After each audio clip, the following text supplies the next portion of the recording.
What's up, guys? I haven't done any video until right now. I kind of forgot. But I'm brewing today. First of all, we're doing some rocking. Just got off a fish tour a couple weeks ago. Saw 4 shows. Ran into somebody on the street. Came up to me and was like, "Hey, Dono," and I'm like, "What's up, dude?" That was fun. But we're doing a Belgian dark Nelson. So it's basically a dark saison grain bill with Trappist High Gravity yeast, so not a full-on saison yeast, and Nelson Sauvin hops. I'm doing 4 ounces, 1 at 60, half at 45, half at 30, 1 at flame out.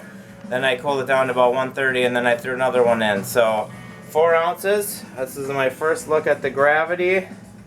My hydrometer is 3 points low. Is that right? So, wow, it's going to be close to 1070 with 12 pounds of grain. So that's pretty good. Otherwise, I'm just getting the wort into the fermenter. It's very dark. I just kind of started, and then that reminded me, oh man, I should do a quick video. So anyway, I'll ferment it, try to keep it as cool as I can. It'll probably be like a little over 70 though, because it's summertime here. We'll come back with the tasting. Catch you later. This beer is on tap. I don't think I've done any other check-in videos or anything. There's been no reason to. Get down on the beer, folk. There you go. And we're gonna give it a try. And we'll see what Mr. Chip Walton thinks of it.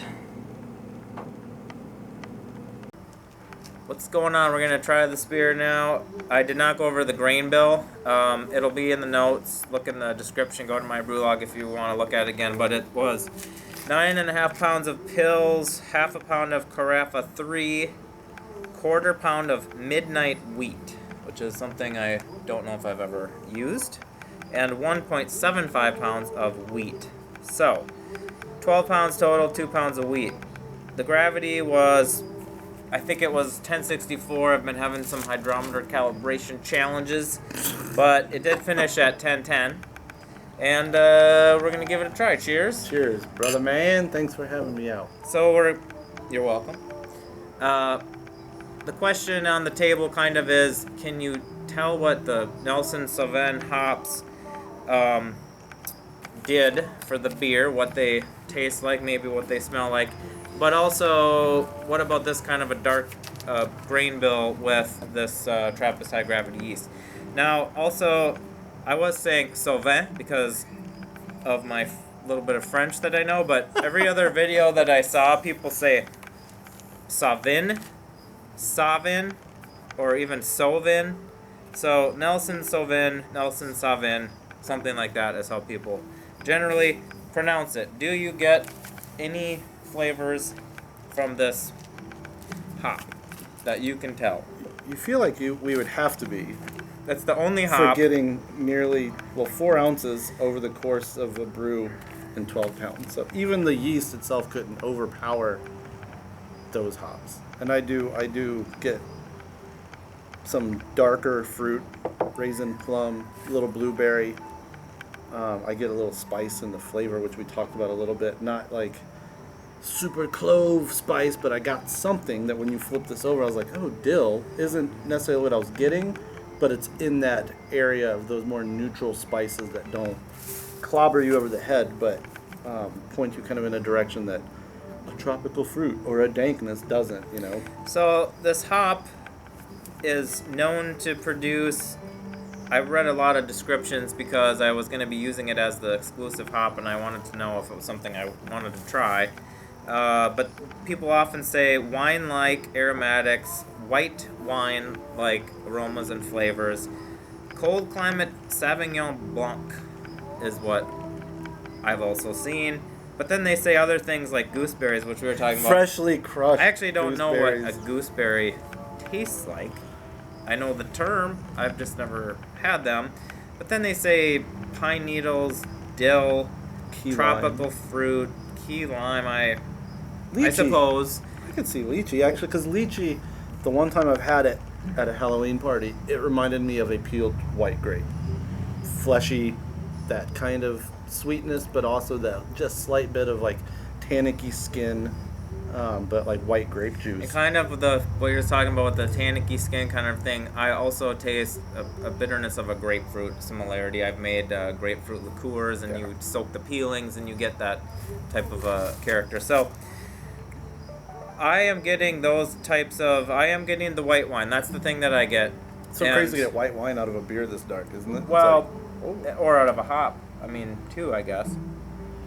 There is an astringency in an acceptable way, but you could say that who knows if it's from the hop, because there's these grains in there that are dark but supposedly not roasted. There's this high octane yeast, but there's an astringency that I actually like that's kind of keeping it from being like this really super clean beer. And then we both kind of mentioned almost like a minty, mentholy, that's not something that anybody calls out. But I feel like that kind of goes to that dill. It can be almost, if you eat true dill, it'll numb your tongue in like a super proportion.